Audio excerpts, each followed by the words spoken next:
नमस्कार दोस्तों, मैं अनूप कुमार श्रीवास्तव आप लोगों का स्वागत करता हूं।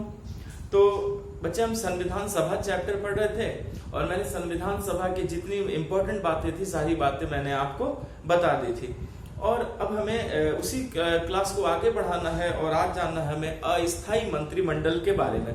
याद रखिएगा, देश की ठीक आजादी से पहले, जैसे 1947 में देश आजाद हुआ था, तो देश की आजादी से पहले भारत के लोगों ने बच्चे संविधान सभा ने एक अस्थायी मंत्रिमंडल बनाया था भारत सरकार के कार्य को देखने के लिए। तो जो अस्थायी मंत्रिमंडल था, उस अस्थायी के लिए अंतरिम शब्द का भी प्रयोग किया गया था। कौन सा शब्द था? अंतरिम। तो अगर ऐसे शब्द आए तो आप परेशान नहीं होंगे। अंतरिम का मतलब क्या होता है? अस्थायी। क्लियर है?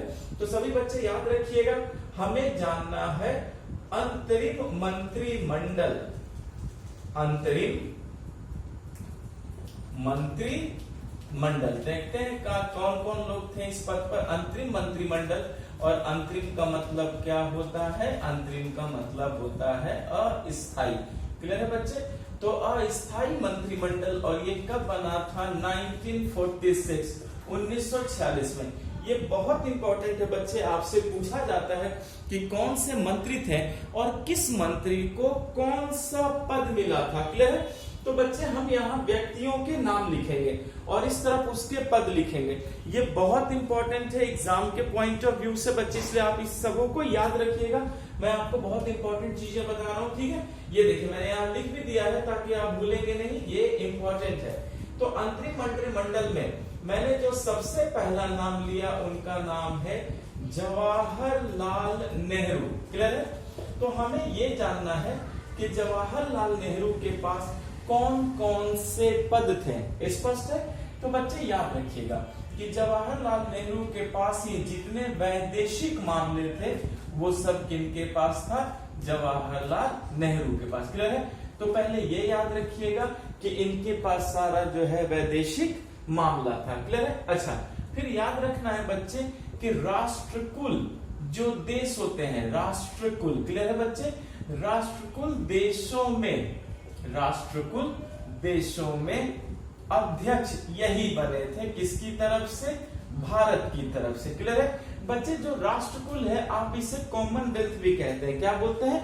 कॉमनवेल्थ। तो पहले मैं आपको बता दूं कि राष्ट्रकुल या कॉमनवेल्थ होता क्या है। बच्चे याद रखिएगा कि हम कभी अंग्रेजों के गुलाम थे, तो सिर्फ हम ही अंग्रेजों के गुलाम नहीं थे, विश्व के बहुत सारे छोटे छोटे देश भी क्या थे? अंग्रेजों के गुलाम थे।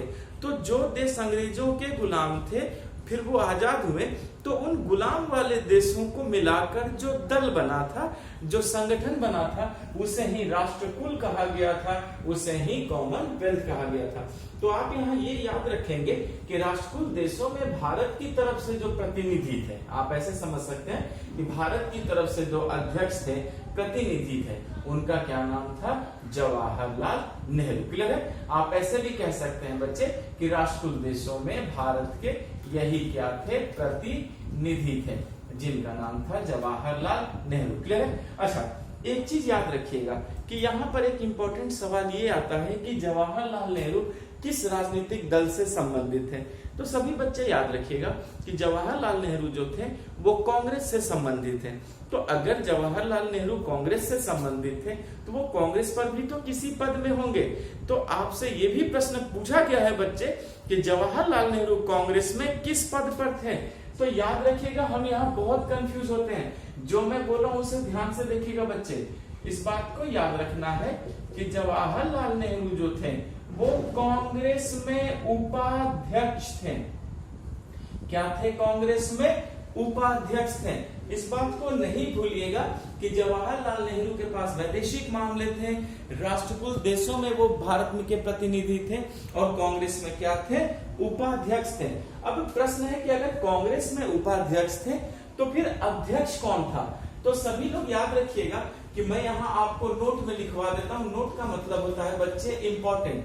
तो अगर आपसे ये पूछा जाए कि ठीक है ये उपाध्यक्ष थे, तो इस समय कांग्रेस का अध्यक्ष कौन था? तो आप सभी बच्चे याद रखिएगा, इस समय कांग्रेस का जो अध्यक्ष था उनका नाम था जेबी कृपलानी। क्लियर है? तो अध्यक्ष कौन थे? जेबी कृपलानी।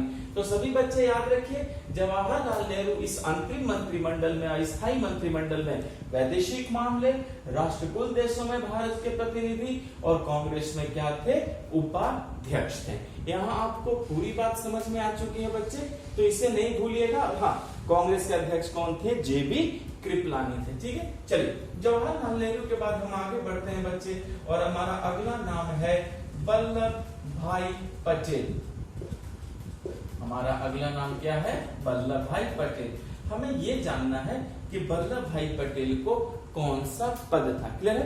तो इस बात को सभी बच्चे याद रखिएगा कि वल्लभ भाई पटेल जो थे, पहले तो क्या थे बच्चे? गृह मंत्री, आप जिसको होम मिनिस्टर कहते हैं, गृह मंत्री थे। और उसके साथ ही साथ बच्चे सूचना एवं प्रसारण मंत्री भी थे। सूचना एवं प्रसारण मंत्री। पूरी बात समझ में आ गई? तो याद रखना है कि सरदार वल्लभ भाई पटेल इस अंतरिम मंत्रिमंडल में गृह मंत्री थे और सूचना और प्रसारण मंत्री थे। क्लियर है? अच्छा देखिए, वल्लभ भाई पटेल के बाद मैंने अगला नाम लिया है डॉक्टर राजेंद्र प्रसाद। आप सभी जानते हैं कि डॉक्टर राजेंद्र प्रसाद जो हैं भारत के प्रथम राष्ट्रपति हैं। लेकिन यहाँ एक बात याद रखिएगा कि डॉक्टर राजेंद्र प्रसाद राष्ट्रपति बनने से पहले इस अंतरिम मंत्रिमंडल में भी थे, यानी डॉक्टर राजेंद्र प्रसाद पहले एक मंत्री भी थे। तो हो सकता है आपसे ये भी पूछा जाए कि डॉक्टर राजेंद्र प्रसाद सबसे पहले कौन से मंत्री थे? तो सभी बच्चे याद रखिएगा, यही थे भारत के पहले कृषि मंत्री। क्लियर है बच्चे? अच्छा, कृषि मंत्री के बाद इनके पास जो दूसरा पद था वो किसका था? खाद्य मंत्री का था। पूरी बात समझ में आ गई? तो बच्चे भूलिएगा नहीं कि डॉक्टर राजेंद्र प्रसाद कृषि मंत्री थे और कृषि मंत्री के साथ क्या थे?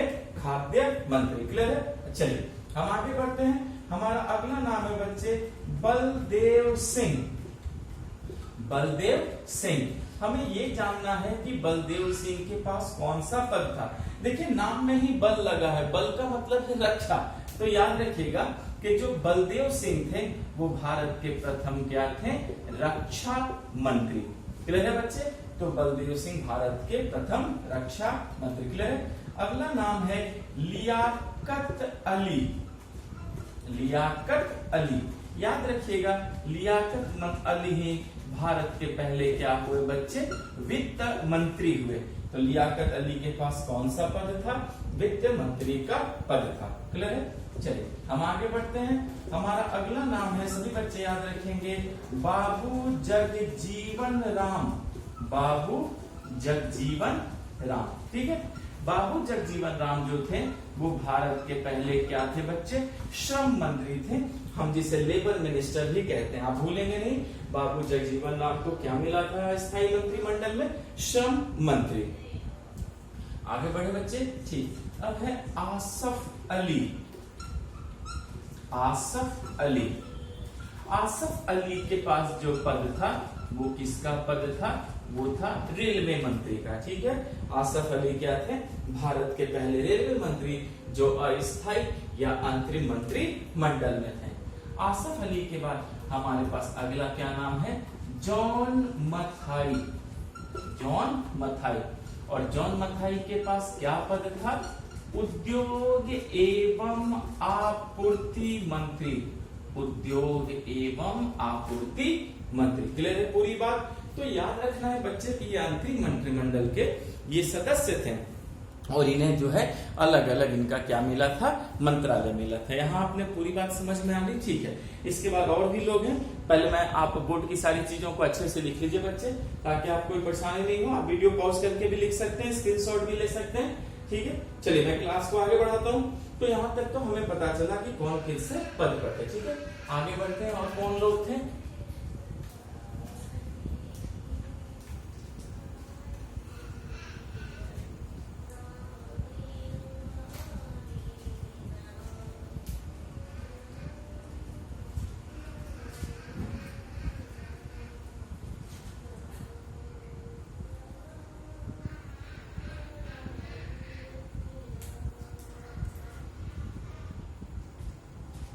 अगला नाम है बच्चे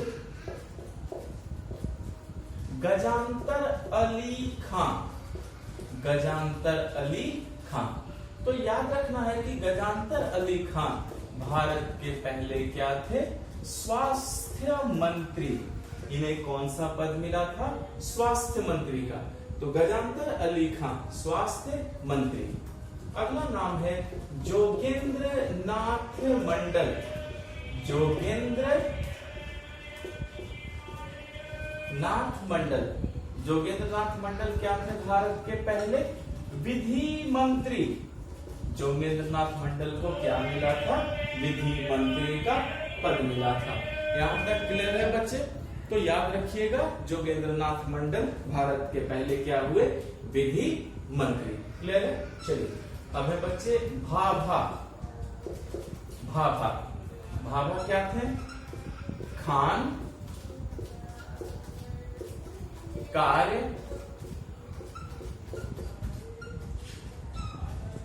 बंदरगाह। क्लियर है? खान कार्य और बंदरगाह ये सारे पद किसे मिले थे? तो हम कहेंगे भाभा को मिले थे। क्लियर है? ठीक है, फिर आते हैं बच्चे, आगे बढ़ते हैं हम। अब्दुल रब नस्तर। ठीक है बच्चे? अच्छा, एक और व्यक्ति है, उनका भी नाम मैं लिख दूं, आई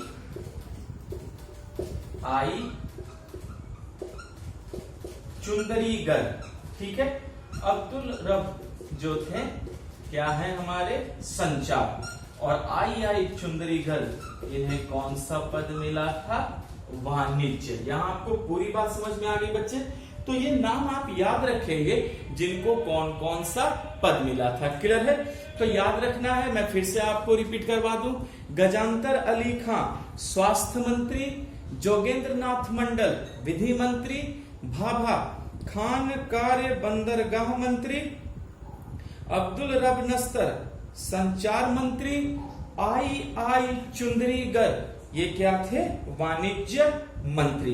यहां आपको पूरी बात समझ में आ गई? तो सभी बच्चे याद रखिएगा कि ये जो है स्वतंत्रता से पहले की बात है। क्लियर है? ये क्या है? स्वतंत्रता से पहले की बात है। लेकिन बच्चे हमें इस बात को भी याद रखना है कि अगर स्वतंत्रता से पहले अंतरिम मंत्रिमंडल थी, अस्थायी मंत्रिमंडल थी, तो स्वतंत्रता के बाद भी तो मंत्रिमंडल बनी होगी। तो अब हमें यह देखना है कि स्वतंत्रता के बाद जो मंत्रिमंडल बनी, याद रखिएगा बच्चे 1947 में स्वतंत्रता के बाद जो पहली मंत्रिमंडल बनी उसमें कौन कौन लोग थे, हमें उस बात को भी क्या करना है? याद करना है। यहां तक क्लियर है? पहले मैं इसे मिटा देता हूं। ओके,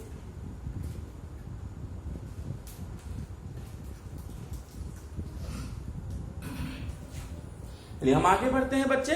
और अब जो हमें जानना है वो क्या जानना है? स्वतंत्रता के बाद का मंत्रिमंडल। स्पष्ट है? चलिए पहले मैं इसे मिटा दूं कि आपको कोई कंफ्यूजन नहीं हो। और याद रखिएगा ये भी उतना ही इंपॉर्टेंट है बच्चे जितना कि ये था अस्थायी था। क्लियर है? अब याद रखिएगा स्वतंत्रता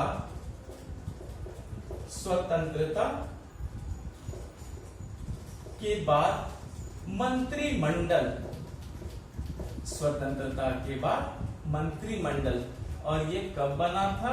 1947 में। क्लियर है बच्चे? तो चलिए अब सीखते हैं कि स्वतंत्रता के बाद जो मंत्रिमंडल बना था उस मंत्रिमंडल में कौन कौन लोग थे और किनको कौन कौन सा पद मिला था। ये भी बहुत इंपॉर्टेंट है, इसलिए आप कंफ्यूज नहीं होंगे। चलिए पहला नाम शुरू करते हैं, जवाहर लाल नेहरू से। ठीक है? अब प्रश्न है कि जवाहरलाल नेहरू के पास जो है कौन कौन से पद थे। क्लियर है बच्चे? अब देखिए जवाहरलाल नेहरू क्या थे? सबसे पहला जो पद इन्हें मिला वो क्या मिला? भारत के प्रथम प्रधानमंत्री। तो याद रखिएगा भारत के प्रथम प्रधानमंत्री कौन थे? तो जवाहरलाल नेहरू। क्लियर है? ठीक। उसी तरह बच्चे याद रखेंगे राष्ट्रकुल में भी स्थिति वही रही, राष्ट्रकुल में भी स्थिति वही रही। क्लियर है? ठीक। वैदेशिक मामले अभी भी इन्हीं के पास थे, वैदेशिक मामले अभी भी क्या था? इनके पास था। और उसके बाद याद रखिएगा बच्चे वैज्ञानिक शोध वो भी इन्होंने क्या किया? अपने पास रखा। यानी जो भी साइंटिफिक रिसर्च होती थी वो भी मंत्रालय किसके पास था? जवाहरलाल नेहरू के पास। तो यहाँ सभी बच्चे याद रखिएगा कि जवाहरलाल नेहरू भारत के प्रथम प्रधानमंत्री बने। इस मंत्रिमंडल में राष्ट्रकूट में स्थिति वही रही बच्चे, वैदेशिक मामले तो था ही इनके पास और वैज्ञानिक शोध भी इन्हीं के पास था। क्लियर हो गया बच्चे? ठीक है, चलिए हम अगला नाम लेते हैं। अगला नाम फिर वही है बच्चे, क्रम हमारा वल्लभ भाई पटेल। वल्लभ भाई पटेल। तो हमें ये जानना है कि वल्लभ भाई पटेल के पास कौन सा पद था।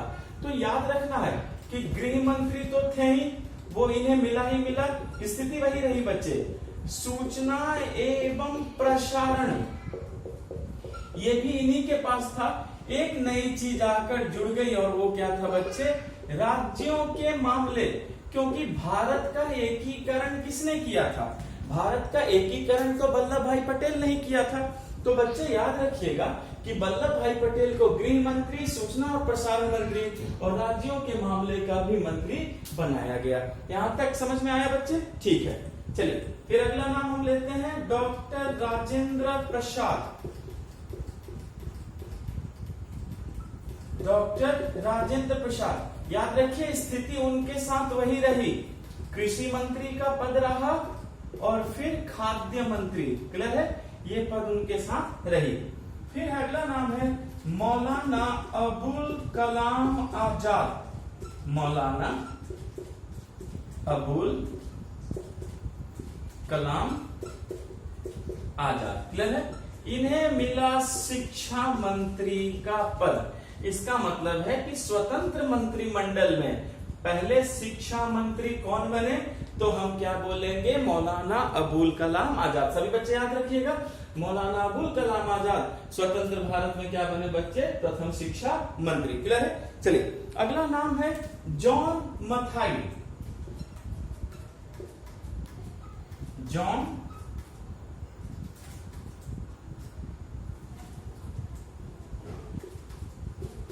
मथाई। क्लियर है? जॉन मथाई के पास बच्चे रेलवे आया और रेलवे के बाद क्या आया? परिवहन। यानी रेलवे और परिवहन ये किसे मिला? ये मिला जॉन मथाई को। सही बच्चे बोर्ड पे ध्यान से देखिए, जॉन मथाई को क्या मिला? रेलवे और परिवहन मिला। क्लियर है बच्चे? अच्छा, अब भीमराव अंबेडकर, देखते हैं उन्हें कौन सा पद मिला? भीमराव अंबेडकर, इन्हें मिला विधि मंत्री का पद। क्लियर है बच्चे? तो भीमराव अंबेडकर क्या बने? विधि मंत्री बने स्वतंत्र मंत्रिमंडल में। फिर आते हैं जगजीवन राम के पास। जगजीवन राम, याद रखिए उस समय भी श्रम मंत्री थे और इस समय भी क्या थे? श्रम मंत्री। यानी इन्हें लेबर मिनिस्टर का कार्य अभी भी मिला। तो सभी बच्चे इस लिस्ट को ध्यान से देखिए ताकि आपको कोई कंफ्यूजन नहीं हो। मैं फिर से बोल देता हूं, जवाहरलाल नेहरू प्रधानमंत्री, राष्ट्रकुल, वैदेशिक मामले, वैज्ञानिक शोध। वल्लभ भाई पटेल गृह मंत्री, सूचना एवं प्रसारण मंत्री। फिर डॉक्टर राजेंद्र प्रसाद कृषि और खाद्य मंत्री। मौलाना अबुल कलाम आजाद शिक्षा मंत्री। जॉन मथाई रेलवे परिवहन मंत्री। भीमराव अंबेडकर विधि मंत्री। जगजीवन राम क्या रहे? पिछली सरकार की तरह इसमें भी बच्चे श्रम मंत्री। क्लियर है? चलिए मैं इसको मिटाऊं, फिर अन्य का नाम लिखूं मैं। ओके,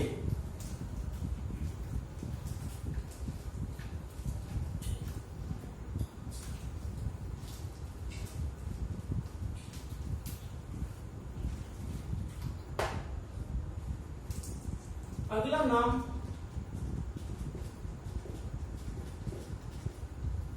बलदेव सिंह। याद रखिएगा बलदेव सिंह रक्षा मंत्री रहे। इसमें भी क्या मिला उन्हें? रक्षा मंत्री का ही पद मिला। फिर है राजकुमारी अमृत कौर। राजकुमारी अमृत कौर ये बनी स्वास्थ्य मंत्री। और याद रखेंगे ये पहली महिला मंत्रिमंडल में पहली महिला मंत्री भी है। क्लियर है बच्चे? बलदेव सिंह रक्षा मंत्री, राजकुमारी अमृता कौर स्वास्थ्य मंत्री। क्लियर है? अगला नाम है भाभा। इस बार भाभा को मिल गया बच्चे वाणिज्य मंत्री। भाभा को क्या मिला, सभी लोग केयर कीजिए, वाणिज्य मंत्री का पद मिला। क्लियर है बच्चे? अगला नाम रफी अहमद किदवई।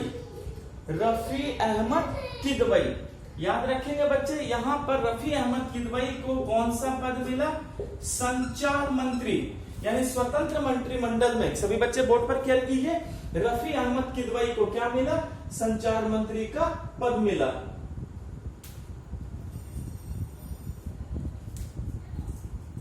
बच्चे आर के सनमुगन, क्या कीजिए, आर के सनमुगन शेट्टी, आर के सनमुगन शेट्टी, इन्हें कौन सा पद मिला, एवरीवन वित्त मंत्री, यानी कि ये इन्हें क्या मिला, वित्त मंत्री। तो स्वतंत्र मंत्रिमंडल में जो पहला मंत्री बना बच्चे, जो वित्त मंत्री थे, देख सकते हैं दक्षिण भारतीय थे जिनका नाम था आर के सनमुगन रेड्डी।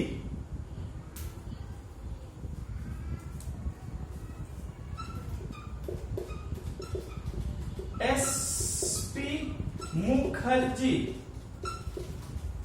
इन्हें मिला उद्योग एवं आपूर्ति,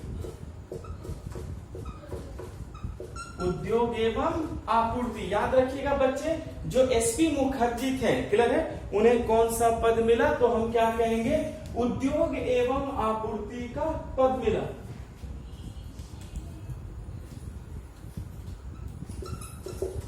बी.एन.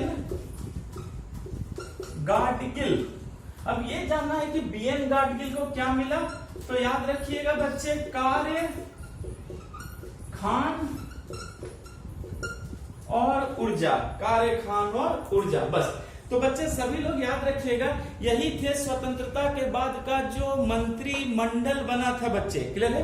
तो स्वतंत्रता के बाद का जो मंत्रिमंडल बना था 1947 में, उसमें यही लोग थे और इनको ये पद मिले थे।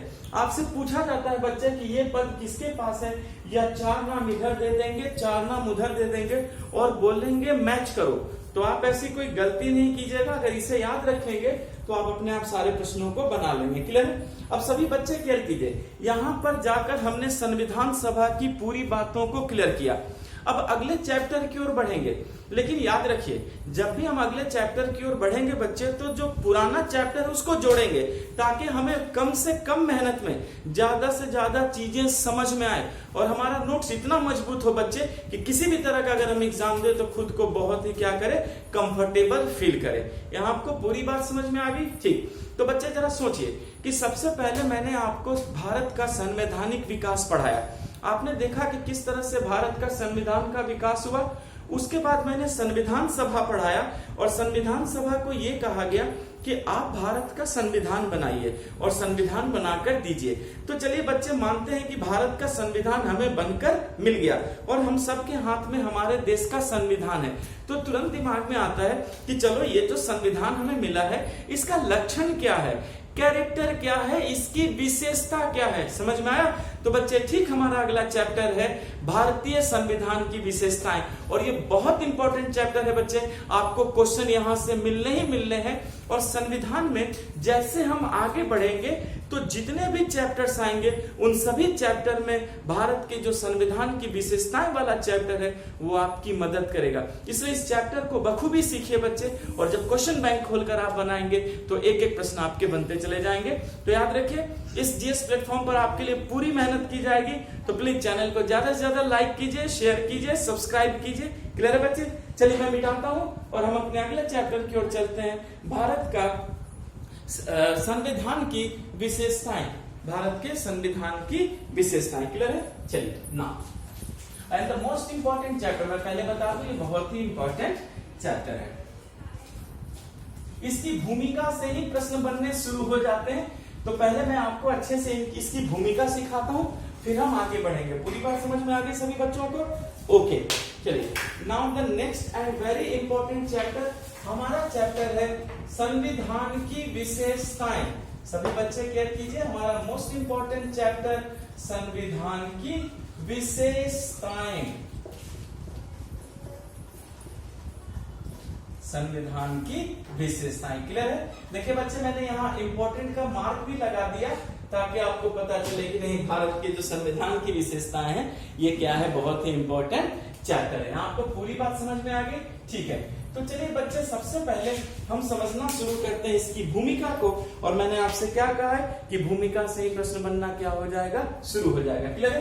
देखिए बच्चे, याद रखिएगा, सबसे पहले भारत की सर्वोच्च विधि, भारत की सर्वोच्च यानी सबसे बड़ी एवं मूल, मूल का मतलब है वास्तविक। क्लियर है बच्चे? तो सभी लोग याद रखिएगा, भारत की सर्वोच्च एवं मूल विधि, मूल विधि भारत का संविधान है। भारत का क्या है बच्चे?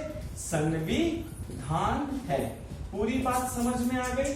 तो यहां पर याद रखिएगा सभी लोग कि संविधान की विशेषताओं में देखिए, मैंने पहला लाइन क्या लिखवाया है कि भारत की सर्वोच्च विधि या भारत की मूल विधि भारत का क्या है बच्चे?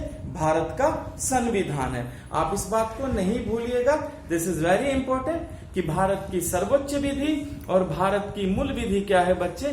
तो भारत का संविधान है।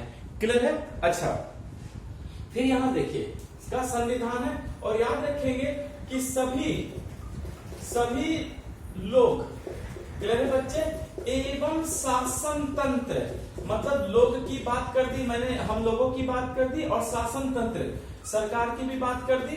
तो सभी बच्चे याद रखिएगा कि भारत की सर्वोच्च और मूल विधि भारत का संविधान है और सभी लोग एवं शासन तंत्र संविधान के अधीन है।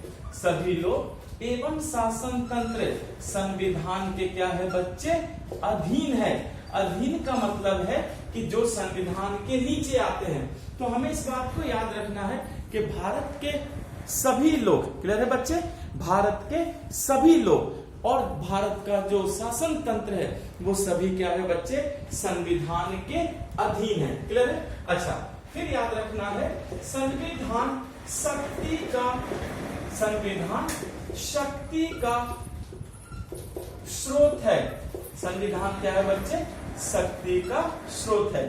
तो हमें यह समझना है कि शक्ति का स्रोत, स्रोत से हम क्या कहना चाहते हैं बच्चे? स्रोत का मतलब है जहां से चीजें क्या होती हैं, उत्पन्न होती है। तो आप इस बात को नहीं भूलिएगा, ये बहुत इंपॉर्टेंट बात है बच्चे कि भारत की सर्वोच्च और मूल विधि भारत का संविधान है और पूरा शासन तंत्र और लोग संविधान के अधीन है और संविधान शक्ति का स्रोत है। इसका मतलब है बच्चे कि भारत सरकार को शक्ति किसने दी है? तो आप क्या कहेंगे कि भारत सरकार को शक्ति किसने दी है? संविधान ने दी है। याद रखेंगे बच्चे कि संघ को शक्ति संविधान ने दी है, क्योंकि शक्ति का स्रोत कौन है बच्चे? संविधान है। तो संघ को शक्ति संविधान ने दी है। ये प्रश्न आपसे पूछा जा चुका है कि संघ को शक्ति किसने दी है बच्चे? संविधान ने। लेकिन अगर आपसे पूछा जाए कि राज्य सरकार को फिर शक्ति किसने दी है, तो सभी बच्चे याद रखिएगा कि जब संघ को शक्ति संविधान दे सकता है तो राज्य सरकार को भी शक्ति कौन देगा? संविधान देगा। तो यहाँ आपको पूरी बात समझ में आनी चाहिए बच्चे कि भारत सरकार की शक्ति का स्रोत भी संविधान है और संघ की शक्ति का स्रोत भी क्या है? संविधान है। और राज्य सरकार की शक्ति का भी स्रोत क्या है बच्चे? संविधान है। क्लियर है? ठीक। फिर याद रखना है यह शक्ति का मानचित्र है, यानी हमारा जो संविधान है बच्चे वो क्या है? वो शक्ति का मानचित्र है, जिसे हम पावर मैप कहते हैं। आप भूलिएगा नहीं कि भारत के संविधान जो है बच्चे भारत की राज्य सरकार की शक्ति का स्रोत है और शक्ति का क्या है बच्चे? मानचित्र भी है। क्लियर है? फिर याद रखिएगा यह विभिन्न विधियों, इस बात को सभी बच्चे याद रखिएगा, यह विभिन्न विधियों, यह विभिन्न विधियों, यह विभिन्न विधियों, यह विभिन्न विधियों, क्लियर है बच्चे? इस बात को याद रखना है कि यह विभिन्न विधियों, नियमों और कानूनों का क्या है? संकलन भी है। यहाँ आपको पूरी बात समझ में आ गई बच्चे। तो मैं अनूप कुमार श्रीवास्तव आप लोग का धन्यवाद करता हूँ। Thank you class, God bless you all.